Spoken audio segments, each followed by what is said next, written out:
Hello there. You're listening to 10 Questions, where we discuss the wet plate collodion process and the photographers that create these unique images known as ambrotypes and tintypes. I'm your host, Chad Shryock, wet plate photographer for Pork Pie Photography based in Fort Collins, Colorado.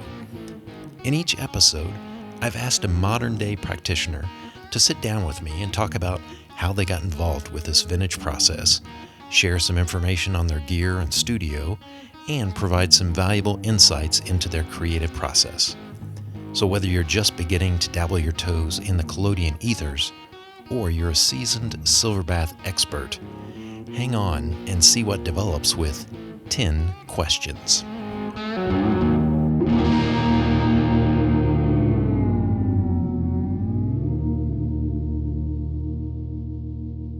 In this episode, we're heading back across the pond to speak with a well-known international wet plater who got his start in photography shooting pool, and not the swimming kind. His portraits are classic in every way, using vintage cameras and lenses combined with a historical process to capture his sitters. He's also known as a wealth of information and shares his knowledge in the community through his YouTube channel. Based in Muckendorf an der Donau, Austria, I'd like to welcome Markus Hofstätter to 10 Questions. Thanks, Markus, for joining me on the show. Thanks a lot, Chad, for inviting me. It's really an honor, and I was looking forward to talk to you today. Great. Yeah, it's really great to get to speak with someone that's very well respected in the wet plate community, such as yourself. Thanks a lot. Yeah, I'm always try to help somehow. So, Markus, I've watched many of your videos that you've released over the years, and I'm really impressed with your collection of equipment. I do have a couple of questions, though, before we start talking about photography. Are you a good pool player? That's a great question. So it really changed my life, so to say, a little bit, because I had my instructor living with me for about 2 years. And I played like 4 or 5 hours a day with mental training, with sports. So I started too late, but I played at my best years. I played okay. Okay. If you want to say like internationally, I played not really good. I was competing at some tournaments and won one, I think. But then at some point, I played a big tournament in Austria and was really good. But at this point, I decided I wanted to go on with photography. It was like the point where I thought, okay, this was really good. I don't think it gets any better. And now I'm going to move on with something else. But I have still my pool table downstairs, so it's still here. Very good. Have you seen the Hustler? The movie? Sure. Yeah. Fast Eddie and Minnesota Fats, right? Yeah. And the second time, The Color of Money, the second part, Color of Money, with yep. Tom Cruise. Mm-hmm. Very good. And I can tell you, there is once a year tournament in Indiana. It's called Derby City Classic. The interesting thing is that's the reason I started my blog many years ago, because I went to Derby City Classics. And if you think you saw Hustlers on the movie, it's nothing against anything you see there. Like there's people sleeping underneath the table because they don't have any more money and stuff like that. Wow. It's really crazy, but great. And then my second question concerning Austria is, how bad are the mosquitoes where you're at? Because it sounds like you live in a city named after the mosquito. Yeah, so I live in Muckendorf, as you mentioned before, and if you translate Muckendorf to English, it would be Mucken would be mosquito, and Dorf is like village. So I live in Mosquito Village, and it's near the Danube. So right now, the last 2 weeks, it's really bad at the evening. So if you want to go outside right now, it's gonna be all red dots over your body and maybe half a liter blood loss in the evening.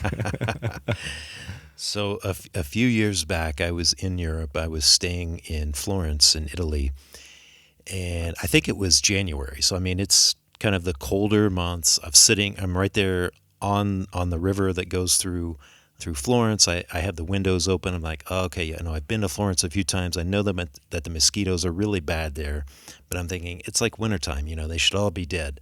And I wake up in the middle of the night and I can hear this buzzing noise, and I turn on the lights, and there's probably 50 of them, like all over the room. And the next day, I'm just got welts and things all over me. It's just crazy, the mosquitoes. Yeah, when we go to vacation, we have these little devices you put in a power plug, and it somehow has some kind of smell. I don't know what's going on, but it helps. Right. So, Markus, let's talk a little bit about your background as far as photography in general. Did you get into digital or maybe traditional film photography first before wet plate, or what's kind of your background? So I'm gonna start a little bit more early. So in my early years, I started, funny enough, in school. It was maybe 1985, 6 or something like that. I started with a computer school, but then I think it's interesting because it makes sense a little bit later. I had an apprenticeship as a mechanic with where I was working on a lathe or on a milling machine, something like that. And I still work in the same company, but just in another department. Now it's with computers in IT. And there was a day I remember, so I do some administrative stuff, and I was working for a bank many years ago. It was 2000. Let me get I this don't know. straight. So this is computers back in the late 80s, early 90s No, no, originally? no, no. Oh, sorry. Maybe this was a little bit misunderstanding. So I had my apprenticeship where lathe and milling and worked there until maybe 1990 or something. And later I changed as to an IT person in the same Ah, company. okay. And then it was maybe 2011 or something. I started to shoot pool tournaments in 2009. Maybe it was 2012 or something, and I was sitting in the office and looking outside, doing some other stuff, and seeing these cement buildings in Vienna in the city. And I remembered I did some post processing on digital images at home, maybe the day before, and I was like, I can't do that anymore. And I just went directly in Vienna to a shop it's called the Leica shop. They don't only sell Leicas there; they have like a used camera department. Nice. And I thought I need to get an analog camera. I really remember that thing that really changed a lot. And I just bought an Mamiya 645 there many years ago. And I think it was 2012, maybe later, maybe 13. And back then I tried analog again. I was shooting analog as you can expect, as I can think about it, like when I was a child, because we didn't have anything else. But this was my first time as an adult to have an analog camera again in my hand. Yeah. Okay. And I started to do portraits. I was inspired by Steve McCurry back then, I still am. And I started to take portraits of people on the streets, like a street portrait project I still do. And with this Mamiya, I traveled really around the world. I was in New York, in Seattle, in San Francisco, but I also was in Eastern Europe, in Germany, in Sweden, and just asked random people on the street that I thought was interesting to take their portraits. And then there was the moment where a coworker told me, you're shooting medium format, don't you want to shoot large format? And I got Linhof Master Techniker. It's like a 4x5 camera, a really nice one from Germany. And I started to shoot street portraits with this one. It's a little bit more, needs a little bit more work, but at some point I figured it out and was really shooting street portraits with a large format camera in a busy place in Vienna. And after that, I saw somewhere on the wet plate, I'm not sure, but some kind of video or something, and I knew I have to do that. Yeah.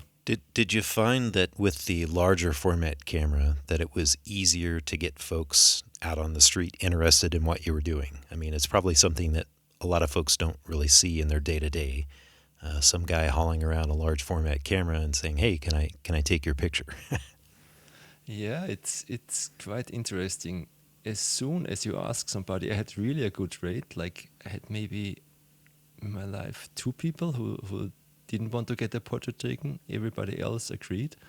And with the large format camera, I remember asking somebody, but he didn't want to. But somehow he must be somewhere in the background, and he saw me taking a picture of somebody else, and he came back later and I said, you gotta have to wait right now because like I have to take a portrait of this one and that person, and then he waited there. So I think somehow he got interested, and it could. I think it's, as you said, it's like it grabs attention if you go if you work with this. It's not in that today's standard. It's not big with a bigger camera. Sure. But it's something that most people don't see from a photographic standpoint whenever everyone has a phone with them at all times now, and that's their primary camera, right? If somebody hides behind a black cloth, everybody starts to look. There you go. So what was your first exposure to wet plate? I was so bad. I am autodidact learner, so I learned IT, a lot of stuff by myself, and photography. I took courses, portrait courses and stuff like that. And most things I learned really quickly because it's easy to understand for me. If I'm interested, I can really learn really quickly. But man, wet plate was a totally different story. I didn't get a book. I just tried it with a kit, and I produced, I think, 2 weeks black plates. I forgot to activate the silver, so I did not know it. Oh, okay, yep. Yeah, and so I was lucky that a good friend of mine is a yoga teacher, and he was sitting for a long time. And I will never forget when I got my first portrait out of it, and it appears in the fixer. Like everybody of us has this magic moment when you see that. Right. That was like, okay. And ever since, it got me hooked. It's not getting me bored. Was there an event or an image that you saw that kind of motivated you to get into wet plate, or how did you decide to even give it a try? I think it was, what's the name of the guy who traveled around with his van, Silver and Light. He was taking pictures of mountains somewhere in Yosemite, I think. And he did a really nice video, and he took a portrait of this young lady, the typical, blonde hair, blue eyes, freckles, stuff like that. What's his name? He's pretty famous in US. He's like took these really big glass plates in his van. I just don't remember his name right now. It's not Ian Rudder, is it? Yeah, it is. Yeah. Okay. Mm-hmm. Okay. Yep. Yeah. I think I saw his video the first time. I was like, that looks so cool. I need to do that. Great. So it took a couple of weeks to actually get your first image. What was your subject for that first image? The very first one was like a little puppet. I think I did. And then it was really a portrait. I tried it with strobes at the beginning, and it was a portrait as far as I remember. I have it still downstairs in my exhibition room, and it still looks pretty cool. It still looks really nice. So what year was this whenever you got into wet plate? I think it was 2014 or 15, something like that. Okay. So you had come from a film background. So were you developing and processing your own film? No, but I was very, very lucky. So with my first camera, somebody told me, you gotta go to this guy in Vienna. He has a lot of knowledge. So you get your film developed there.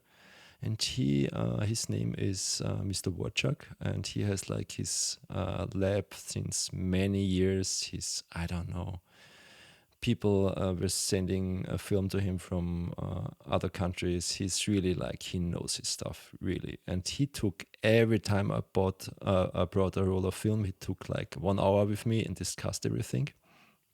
And discussed the possibility of pushing film. And so after 1 or 2 months, he know what colors I like, and we figured the film that I like, and he was excited to see my portraits. Nice. Just later, after wet plate, I tried to develop myself and enlarge myself. I still have all the stuff in my darkroom, but I just don't have the time. I enjoyed it, but I just don't have the time, to be honest. I understand. Yeah, that's one of the things that really drew me to the process was the hands-on aspect in dealing with all of the chemistry involved with the process. I had done some black and white 35 millimeter processing back in like high school and college, but then kind of put all that on hold until I started wet plate again. So one of my things I've got on my list is to try and do some more like color 35 millimeter processing, just to give that a shot myself. That sounds great. I never did color, just black and white, and I really enjoyed it. Yeah. So it sounds like you kind of jumped right into the process. You mentioned you didn't really take any workshops or anything like that. Were there any learning materials at all that you kind of utilized during those first few weeks, or how did you go about trying to figure out, okay, which chemicals do I need, and how do I actually mechanically go through the process of wet plate? Yeah, I tried videos at the beginning, and I tried to get a workshop, but really at that time, all the workshop, maybe I didn't find one, but I wrote with a guy in Germany, and he said, yeah, maybe next summer, and I didn't have the patience to wait there for that. And so I tried at the beginning with pre-mixed chemicals, but I learned pretty quickly that it's not easy to find a source that has chemicals that work all the time. So I decided, I bought the first book that Quinn did. So Quinn is not far away from her, isn't it? Yeah, in fact, on one of the previous episodes here for this season, I sit down with Quinn, so he's... Nice. Yeah. Very nice. So I bought the book from Quinn, and yeah, what should I tell you? He's one of my mentors. He's helped me so much, and from that moment, I made my own chemicals and really learned everything that I needed to learn at the beginning to make fresh collodion and developer and stuff like that. And from that on, it was a game changer. It was a total different story to make all your own chemicals and control what you're doing. For me, it's always if I have like a mistake or something that happened, I want to know what happened so I can prevent it from happening the next time. And this is only possible from my point of view if you make your own chemicals. So I take it it's easier to source those individual components to mix collodion and developer than it is to purchase the pre-mixed solutions there.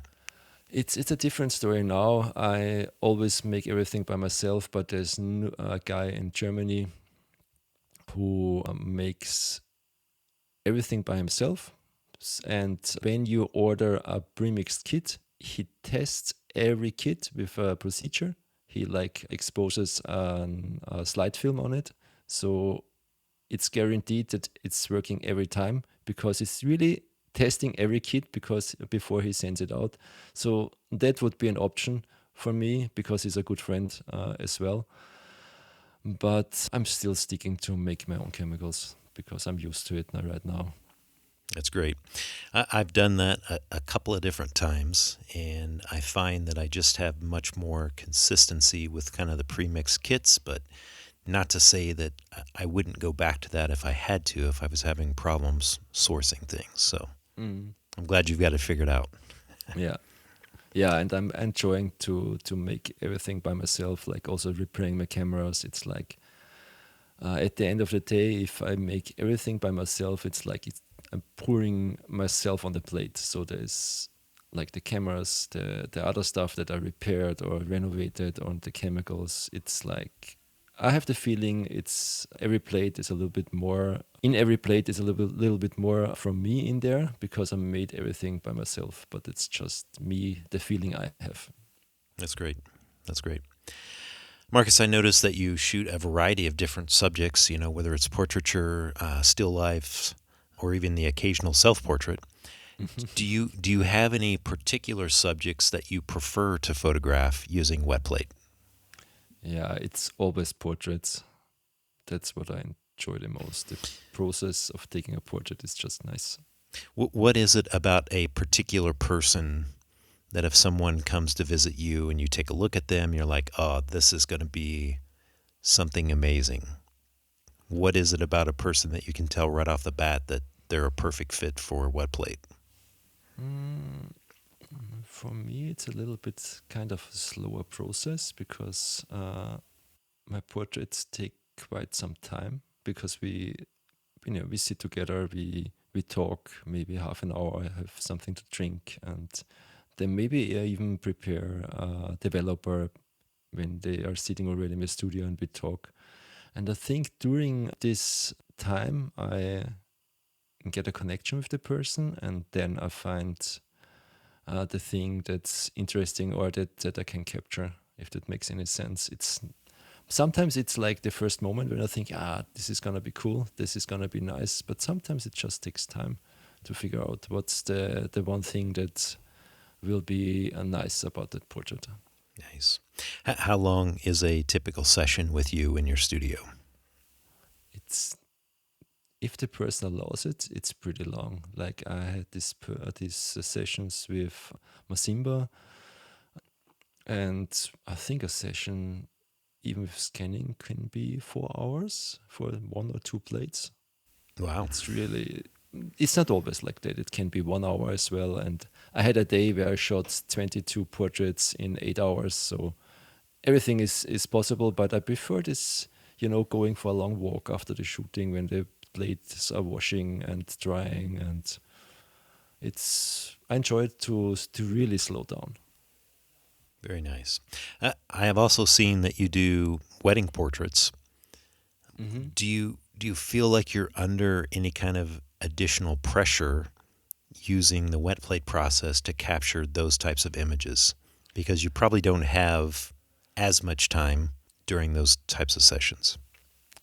Again, it's then on a different day, right? So we are not shooting on the same day. I always propose to do it on a different day. Ah, okay. So maybe the makeup artist comes again and stuff like that. So it's more relaxing. Even if I shoot digital and we would have a portrait session, I always talk with the couple and say, maybe, you want to take the portraits another day. It's going to be more relaxing and you just have to pay the makeup artist maybe one more day, but I know it's going to be stressful. People are waiting and I want you to be relaxed and I want you to have really a great time. Yeah, I think that's a great idea. I mean, it sounds like you are very much into a very relaxed atmosphere with your sitters. I love that idea of being able to be so calm and really not feel rushed about the process, because let's face it, it's not a process that works well whenever you're kind of rushed, I guess. Absolutely. I even when I shot digital portraits, I had like business portrait session 2 days, big company in Vienna, and they wanted to shoot it, I don't know, 15 persons in one day. And I said, you know what, you want to have great portraits? We're going to take time. And then I convinced them and we shot 2.5 days or half a day for preparation and then 2 days with the people there, and they loved it. Nice. Tell me a little bit about your studio and what the arrangement is there. Yeah, now I'm really happy with my studio. So I have studio-wise now big tripod that I love to use. That made my life much easier. It's called a mono stand. I don't know what's the name of Yep. it. They have 150 kilo tripod, and it's not like mono stand. And I have like my studio is a little bit not small. It's not high enough, so I had to get some creative solutions to be able to use it as a studio. So I have some metal sheets in the ceiling that I can use with magnets to save some space for paper, for example. And I have my own darkroom that's connected to the studio, and I have also a pouring room where I pour the plates. So it's like 2 rooms away from the studio, so you don't have the smell in the studio. Okay. Good idea. Yeah, I think I had this happened once before at a workshop that somebody had a bad reaction to ether and he had really immediately headache. Even it was an huge room, it was well ventilated, it was summer, everything was open, and he had to leave. So I can prevent that with my extra room where I do the pouring. And then do you invite your sitters to come into the dark room to actually see the process? Yeah, I invite them all the time. Depends if they want to. And I also invite them to the pouring room if I want to, but I always ask them to stay a little bit away because I don't know what's happening. I want to them to have a good time. And as soon I have spare masks as well, but mostly if they see me pouring the first plate for I don't know 5 seconds, nobody's gonna smell anything, and then they can go back into the studio. Right, right. But it's a good question. And the Friday I will have a group picture on a 8x10 wet plate, and it's gonna be 18 people. So we're not gonna do some kind of live stream so they can see it outside. 18 people in your studio. Yeah, we're gonna shoot outside in the garden. Okay, But okay. it's gonna be interesting. Yeah. Markus, I think I saw in one of your videos that in addition to a separate pouring room, you've got a separate room for like your 3D printer and Yeah. some scanning equipment, right? Mm. Do you get the chance to use newer technology like 3D printing with the older process of wet plate? Yeah, so I use my 3D printer just for camera parts sometimes, for like lens boards, because I made them before from wood, but sometimes they have to have a special shape, so it's much easier. And ever since, like when the pandemic hit, I got that 3D printer because I couldn't visit the guy who was printing for me, so I decided to get everything by myself. And it was really a great help. From my background, when I was like the mechanic, I remember all the drawing stuff, so it's not a big thing for me to draw something. And with that, I can basically produce everything I need for repairs. Nice. It's really good. Yeah, I have gotten into printing up lens boards and caps for a lot of my cameras. Caps.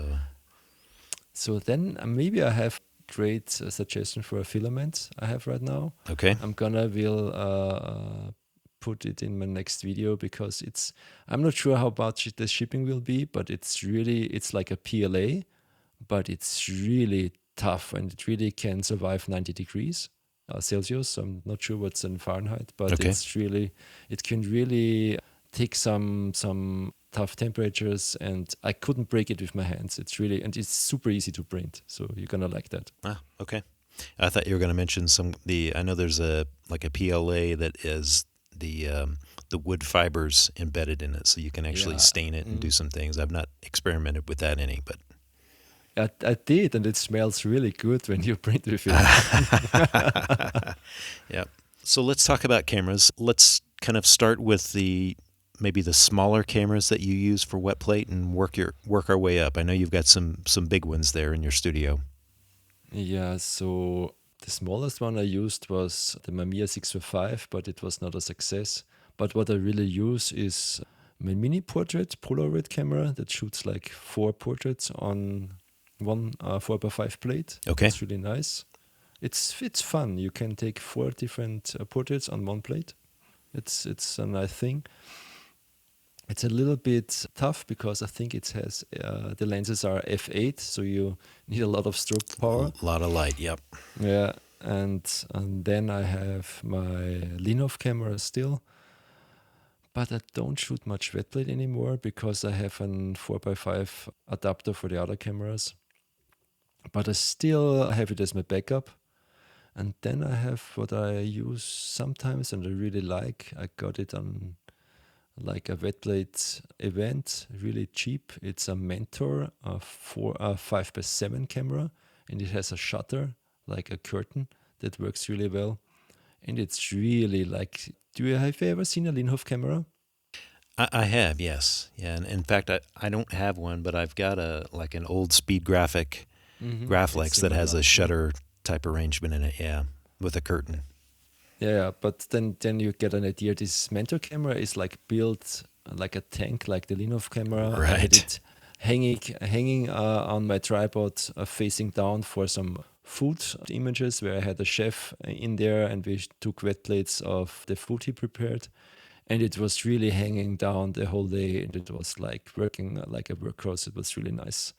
I use like, what do I have? I think a 250 millimeter Tessar on this one, and one of these Hector projection lenses, Hmm. the Leica ones. It's a 200 millimeter f2.5. It's a really fast lens. Okay. What about some of the larger cameras that you've got? Yeah, I have the Century number 2. It's 8x10, and there I use my Dallmayr lenses on it, like a Dallmayr 2B and a 3B, and a Tessar 300 millimeter lens, the same that Shane is using, and some wide-angle lenses. At a Ross wide-angle lens. I don't remember it right now. How long did it take you to acquire some of these older lenses, like the Dallmayr 3Bs and some of the others? I got lucky, honestly, really lucky. So we had like this shop in a little city that's in Tulln, it's called. It's like maybe 15 kilometers away. Now it's maybe 10. And I got my first camera there, my first bigger one, and it was really a big one. It's a 30 by 40 centimeter wooden camera, so really big. That's like 12 by 16 inch.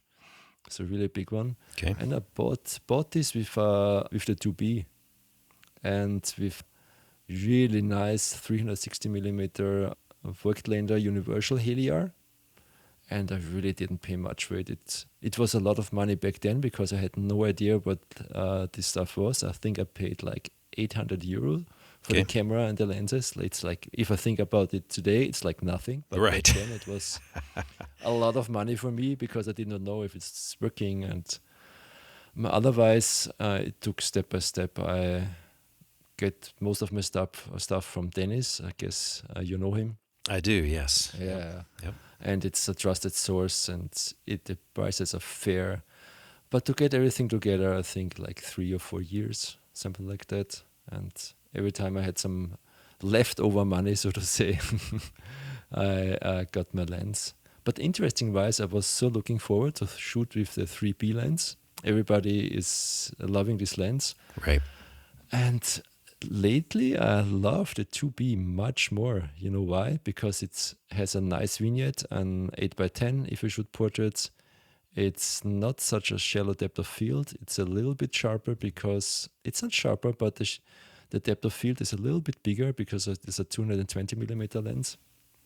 And you get more light in it, you know. You don't have to extend the bellows that much, like with the 300 millimeter lens. So I don't use the 3B anymore that much. I still use it for full body portraits, for example, but not for normal portraits anymore, or very rarely. Well, if it ever starts collecting a lot of dust when it's sitting up on the shelf, just let me know. Yeah, there are a lot of people in the queue already. It seems like it's a lot easier to track down some of these vintage lenses in Europe than it is here in the U.S. I think there's a lot of them that have made their way over here, but maybe it's just more popular sizes that were available back then, and that there's still a lot of them in smaller shops that are scattered around. So Really, I didn't know that. So far I'm pretty happy with what I have, and I don't think I need any. I got another wide-angle lens for 8x10, and I haven't tried that one. But mostly, if you see new lenses, it's something somebody gave me for a video or for testing, or because they're curious, or I just saw it somewhere. And most of them I don't think I will keep them because I have too much already. Seems to be a common problem. People collect a lot of these lenses, and then they just end up sitting around and not getting a lot of use. I've got a few myself that I'm looking at right now as I'm sitting here that are just sitting around and collecting dust. So, unfortunately, yeah. My last camera is the wooden camera I have, the 12x16, as mentioned before, with the Universal Heliar Voigtländer. And it's an old lady, needs a lot of love. It's a lot of attention if you shoot with it. The plate holder was modified many times until it didn't scratch the plates anymore. And you have to know her to shoot with her because she has a lot of little ticks. You know, it's moving there a little bit and there a little bit. It's like taking care of somebody, and you know to how to use it so that you get good images out of it. But it's also part of the process, I think. Yeah. Is there a particular image that comes to mind if I ask you to tell me about what's your favorite image that you've ever taken? That changes, luckily, from a year to year. Right now there are maybe, hard to say, maybe two from a client I took, where I was a little bit experimenting with a new plate holder that gets a little bit more of these organic oysters Okay. on the border, Hmm. and she turned out really nice. And otherwise, I think this right now is the portraits I did of Phoebe. It's I worked with Phoebe. She's a model before for a magazine. I also write articles for a professional photography magazine since many years. And we worked before, and she had like this huge curly hair. It was like crazy and looked super nice. And then I saw on Instagram that she was shaving her head, like has really short hair. And I was like, that looks so nice. I would love to take a portrait on a wet plate. And she agreed, and we did 3 portraits. I'm not sure if you've seen that one where she has her hands on your head. It's like from the side. So I like that one a lot. We'll make sure that we get a copy of that we can share whenever we release the episode. So great. Yeah, and I did 2 more, but otherwise it's really hard. There are a lot of portraits. I did a portrait of Michael White, of a director, where he's holding his hands on a chair. I like that one a lot. But I think it's a good thing that I have maybe always a favorite one of the year or something like that. But I still love the other ones as well. But right now maybe the 3 from Phoebe, they are really nice. Nice. Is there anyone out there that if you had the chance to photograph, you would be like, okay, I have got to get them in the studio? I mean, if you could pick someone and say, look, I'm going to take your wet plate image, who would it be? I was pretty fortunate that I'm working on my Inspired series, and I already got some people that I really wanted to take a portrait of. Nice. So the series is not about famous people. There are some of them, but it's also about everyday people that just are having a passion for their work, or maybe did something in their life that I thought, this feeling if you meet somebody and they're talking about what they did, or they're talking about their job, and you get like these goosebumps, and you think, wow, it's amazing what they do. And so this series, I have some, I don't know, like a very good friend of mine, Jenny. She took care about her brothers from the age of 18. So I could not think about when I was 18 to take care about anybody. I was just, I don't know, a kid. Yeah. And she has just such a positive attitude. And also her brothers turned out really nice. And now it's like, I don't know, she's above 30, and all 3 are super happy persons. And I think she did a wonderful job. And I was like, I have no idea how you did that. Every time I see her, she's smiling. She's really a nice person. And I was like, wow. And I don't know, I have like the Michael White, the director who did some special effects in old Hollywood movies, like Flash Gordon. I think you gotta know that one. Okay. Oh, yeah. Enemy Mine, Superman, stuff like that. When he tells me stories from back then, it's like, but he's doing some great stuff right now as well. I had like David Kriesel here. David Kriesel is a computer scientist. He's like doing talks. It's like he's talking about serious stuff, but like all the people will laugh. It's like a comedian, and he has lots of knowledge, and I don't know. So I'm pretty happy with what I got already. But if you ask me, I knew you were asking me that, so I prepared a little bit and was thinking about it. So there are some people that are interesting. I really like the actor Gary Oldman, and I know he does wet plate as well, and he's very passionate about it. Yes. And I like how he can play these ugly people so nice. It's like, did you see the show Slow Horses by any chance? I have not. I have not seen that. It's, or the what was it, The Darkest Hour or something like that. He's like playing these people so nice. It's really like wow. And I saw a video where he was working in his studio with the process, and he was very passionate about that as well. So it's a really interesting person. But I guess we should take this moment to pause, and if anybody has any contacts with Gary Oldman, please pass them on. I have actually reached out to him through Instagram just to see if I could get him on the show as kind of more of a celebrity wet plater, but I've not had any response. So I'm sure he gets hundreds of messages a day. So yeah, and yeah, I can imagine. So I haven't talked with him, but it's something in the back of my mind. But there is actually there are two interesting persons here in Austria, but I need to wrap my mind about it, how to figure it out. Like, maybe that sounds a little bit cheesy right now, but I think our president here in Austria, he's such a down-to-earth person. He drives to work in the underground. He's like, I don't know, he had such tough moments the last 2 or 3 years, and he was always calm, and he was like, I don't know, this nice person, maybe the nice grandpa neighbor from the other side, who is always friendly and always try to fix things and always try to be calm. And so I really, really enjoyed seeing him in the pandemic, and he was always like, let's try to fix that together, something like that, you know. And I think I haven't seen a person in this position very often. okay. I ask these questions because I'm hoping that it kind of serves as a challenge to folks to actually reach out and try and make those events happen. So hopefully you'll get the chance at some point, Markus, to get them in the chair.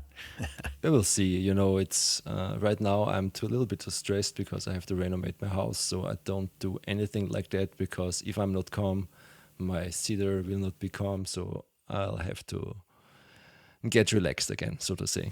All right. Any other projects that you're working on that involve the wet plate process?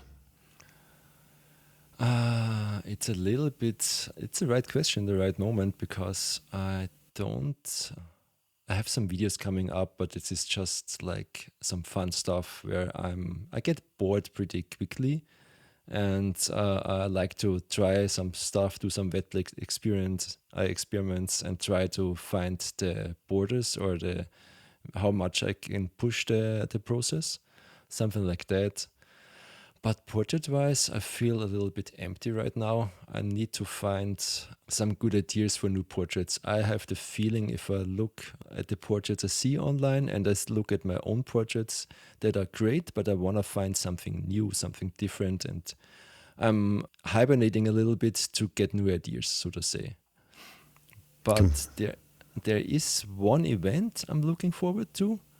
I've started to do talks, and I do, maybe that sounds a little bit funny, but I think they're really good because I have a lot of good video material, and it's like you don't see not much slides. It's a lot of videos, like microscopic videos of the process, and very high-res images, so you get an idea how much resolution there is in this process. And my next talk will be in one of the biggest, this is a museum, kind of a museum in Austria. It's called the Ars Electronica Center. It's in October, and it's going to be on a 9 by 16 meter screen. So this is one thing I'm going to do in the future right now. Until there, I'm going to hopefully have figured out some new portrait ideas as well. That's great. I mean, it sounds like you're still challenging yourself to push the process into new areas. So that's exciting. Yeah. Look forward to seeing some of those videos.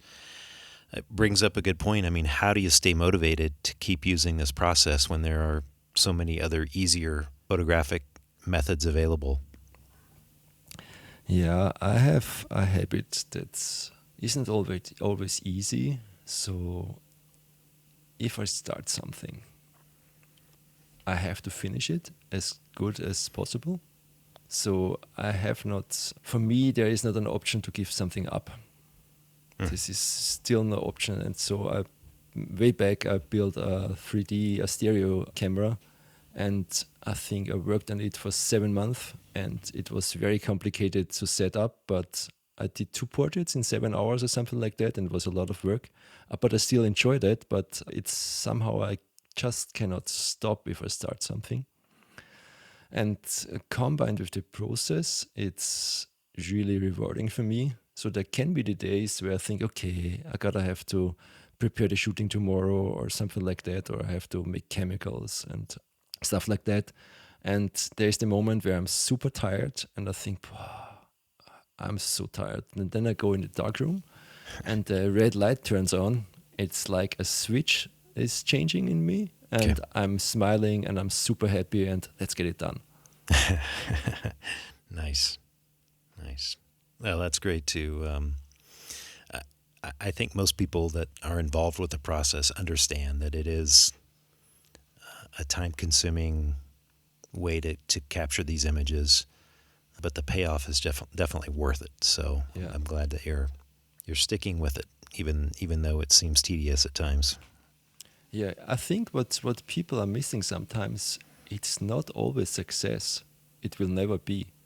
It's you learn from your mistakes, and I think you can learn the biggest things from your own mistakes, and you will not capture every time a great portrait. It's not always about you, it's about the person you take an image of, and if this person doesn't like themselves, for example, you have not a good chance to get something out of it. So if you think about that, it's not always it's gonna be a success. I think it makes life much easier. Right. Well, speaking of motivating other photographers, who are some of the photographers that inspire your work or that you look up to? There, as mentioned at the beginning, the first time I saw the images of Stephen McCurry, this got me into portrait photography. And for sure, Quinn Jacobson, he was so supportive and helpful. Without him, I wouldn't be where I am today. He was really taking time and writing with me, and wow, it was just very, very helpful. Interesting wise, one of my workshop participants is somebody I really look up to. His name is Gabriel Baharlia. You should look him up on Instagram. He's a portrait photographer from Israel. Okay. And his portraits are really, really nice and really interesting. I remember the day, I was mowing my lawn and my phone started to ring and I turned off the lawnmower and looked at the phone and it was like, oh, somebody from Israel is calling me. Interesting, And I was talking with him and he came over 2 weeks later for the workshop. It was great. I learned a lot from him as well. And my girlfriend was looking him up and I looked at his website, but I didn't look that much. I'm often like to meet a person before I know too much from them. I always look them up, but not too much. And she was them, he worked with Helmut Newton for some time. And really? Okay. And yeah, you can see in his images, he has a lot of knowledge and his stories are super interesting. And definitely check him out on Instagram. Maybe you can link to him. He does some great portrait work. Yeah, will do. I think it's great that I've had this conversation with a couple of folks before where they have someone that comes in to learn the process and then they find out, oh, well, this person is already a fantastic photographer or creative person. What are they doing coming to me and asking me about this? Yeah, it was like, I learned so much from him, and I went to Tel Aviv, and we met him there. I went for vacation, and I want to go there sometime again and take a workshop and learn from him how he does portraits. It's really interesting. Nice. And there's one more person that's you interviewed already. It's Angie Brockery. I hope I pronounced Oh her yeah, right. Angie Brocky. Yep. Brocky, okay. Her work is really nice. What she does on the stones, I really love that. I have to buy sometimes something from her because I really like what she does. Yeah, it's always neat to see how people are pushing the boundaries of this Yeah, process and looking for different ways to use it in the creative ways. So, Marcus, I spoke to Borut last season about the state of kind of collodion that's taking place in Europe. Have you noticed that there's a large increase in the number of photographers that are getting into wet plate? yeah, I think so. When I look at my workshops and also on my Patreon, there are more and more people interested, and I think it's quite increasing. If you look also at the, I don't know if you look on Reddit or if it's more maybe on Facebook these days, and a lot of people are trying the process and maybe just want to see it. I think it's getting more and more attention these days. I agree, and it's making its way into more of the mainstream television shows and things. Got some guests where they have used that process to create kind of the opening credits for some television shows that are pretty amazing, and it's Yeah. really exposing a lot of people to this process. What is it like here in the U.S.? I've got a couple of older like antique stores that are nearby me, and I could probably go to any of them and find an older tintype of some person that they've had their image created. Are tintypes prevalent in Europe? I mean, can you go to a lot of places and just find them, or are they somewhat rare? That's actually a great question that I'm not easy to answer. So we have a lot of shops in Vienna that have used cameras. We have a whole street where it's like a paradise. If you want to get an analog camera, it's like take a lot of money with you if you go to Vienna and love analog cameras. Okay. But we have some not to buy types, but we have a museum that has a lot of daguerreotypes and tintypes. That's it's like a permanent collection that they have. You can it's called the Westlicht in Vienna in the Westbahnstraße. It's near the Leica shop. I bought the camera. Yeah, and I burned money there. I was going to say you probably burn a lot of money. I'm not sure if they still have it. The last time when I had Corinne here from UK who did a workshop, she visited it and she loved it. But I don't know if we have that tintypes in shops.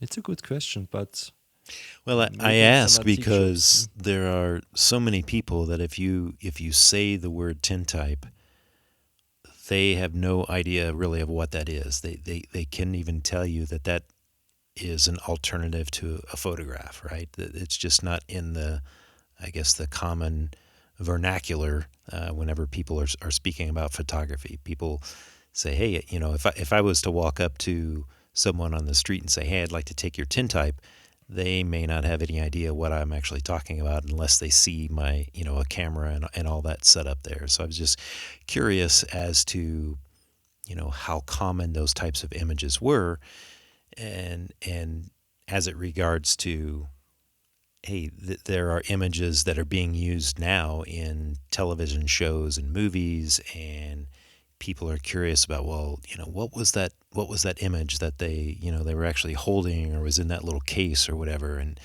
unless you do some research on it, you probably are not very familiar with that type of photography. So how do you explain it in very short terms? That's a question I get asked often. So it would be interesting what you do. Yeah.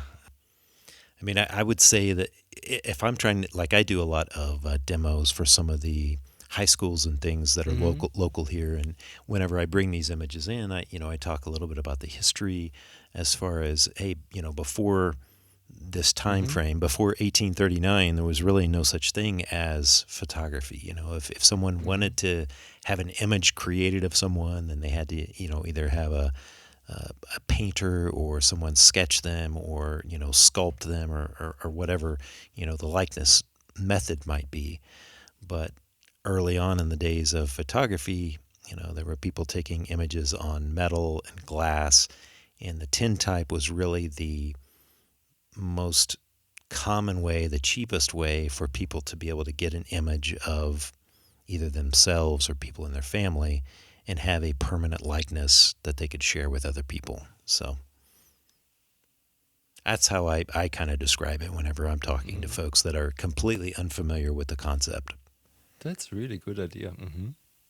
So, yeah, I usually like to take in, I bring in older daguerreotypes and ambrotypes that are in the cases and some tintypes that are in like little paper envelopes that are all vintage examples of that and pass them around and let people actually hold these cases. And, whenever you talk about a daguerreotype, say, well, this was, people kind of liken this to a mirror with a memory because you've got to hold it a very certain way to be able to see the image, and it's so crisp. And a lot of times, especially younger people, don't get the opportunity to actually hold those types of images in their hands and get a close look at them. So always good to have those for a demo. Yeah, recently I have the first time ever I'm what's the word for it? Instructing? No, and I do workshops, but now I have a girl from school here who wants to really learn the process. So we had the first session, and she's super into it. Really, she's 16 years old, and I think she did really well for her first day. So I think it's pretty cool that there still are really young people out there that who really want to learn the process and maybe use it even later for their professional career. So pretty interesting and nice. Yeah, I think it's fantastic. I mean, I think we all kind of see ourselves as spokespersons for the process, right? And we don't want it to die off like it almost did, 40 years ago or so. It's really within the last 20 years that it's kind of went through this renaissance period of more and more people getting into it. It seems like there are enough people that know something about it now. There's enough interest surrounding it that the likelihood of it going away because it just gets forgotten, I think, is very unlikely at this point. So it's fantastic that there are younger people that are looking into the process and hopefully are going to push it into newer things, newer ways to express ideas and capture really creative images. Yeah, I'm always impressed if young people are really know what they want to do and are really have a lot of knowledge already because they read books or just really because when I was 15 or 16 I had other things in my mind. And photography wasn't one of them, right? No, it was like, I don't know.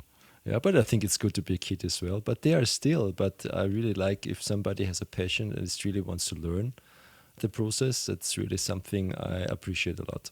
Yeah.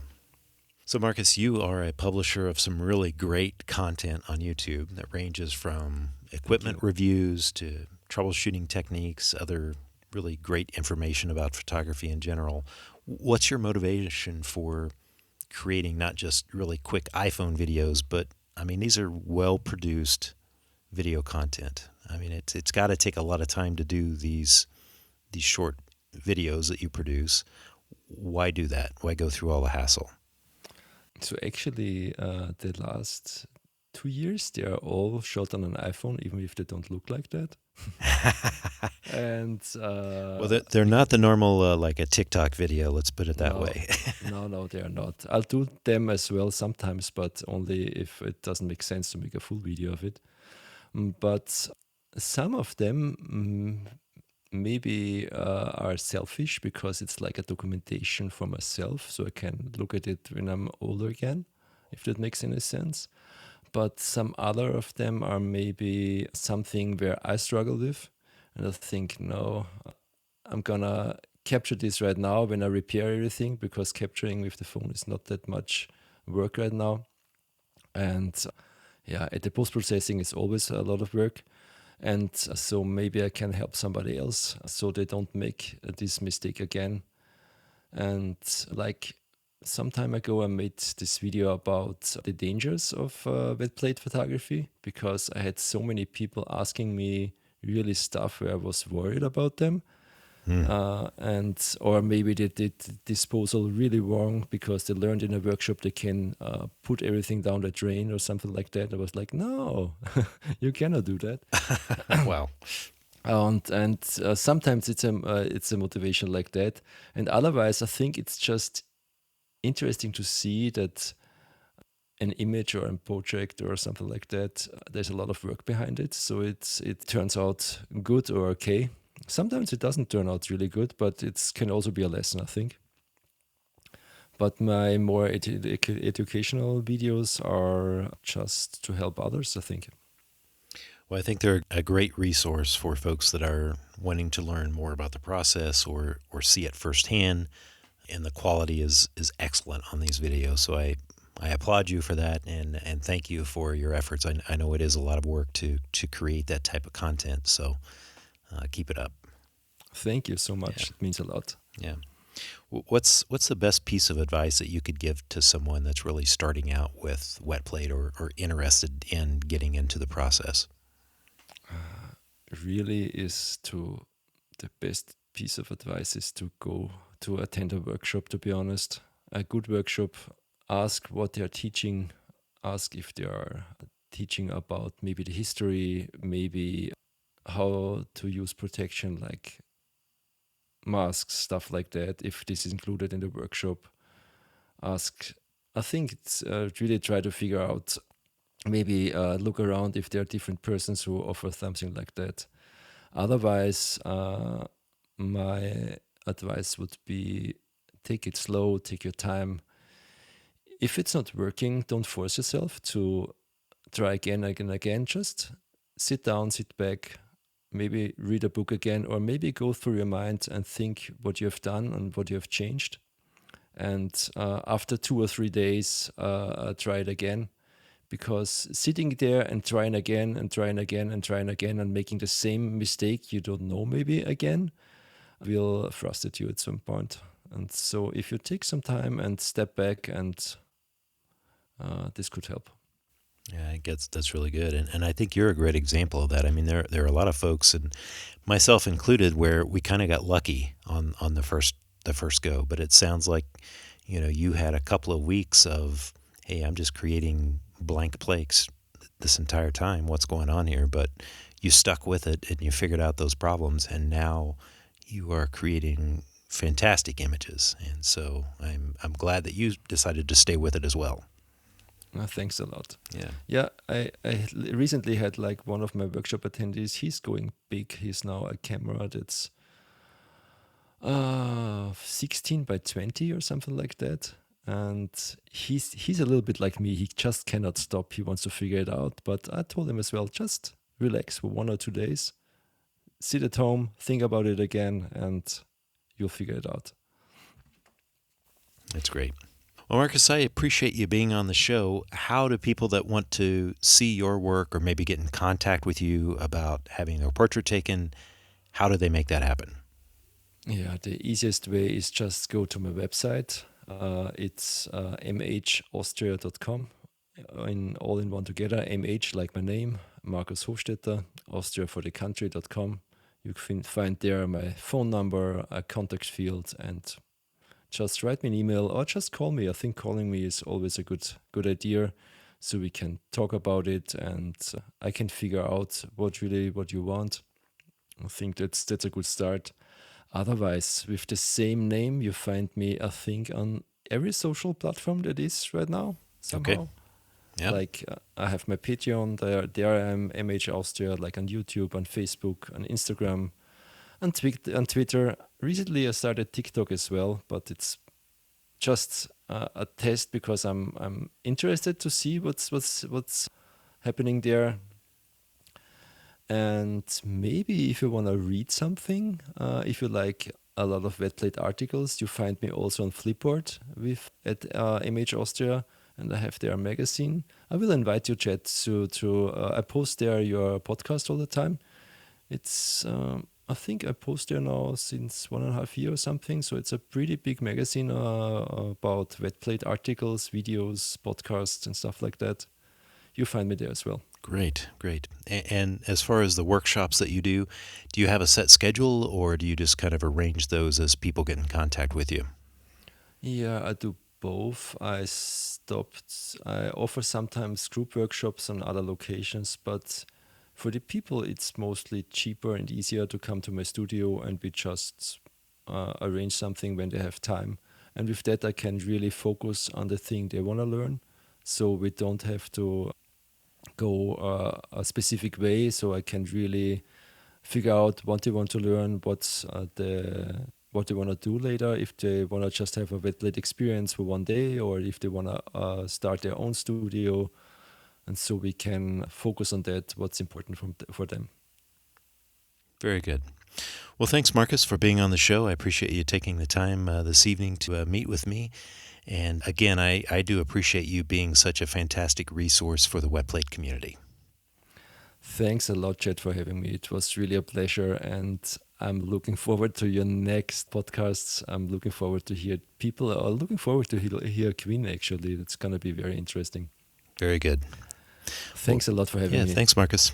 I hope you've enjoyed this week's episode and maybe even picked up some insights that will help you along in your own wet plate journey. I'd love to hear from you on who you'd like to have on in a future episode. So send me a message and follow our Instagram account at 10 questions with any feedback. Don't forget to hit that subscribe button on your favorite podcast provider. Thanks for listening to me, Chad Shryock, and my expert guests, and I look forward to you joining me again in the coming weeks for a new episode of 10 Questions.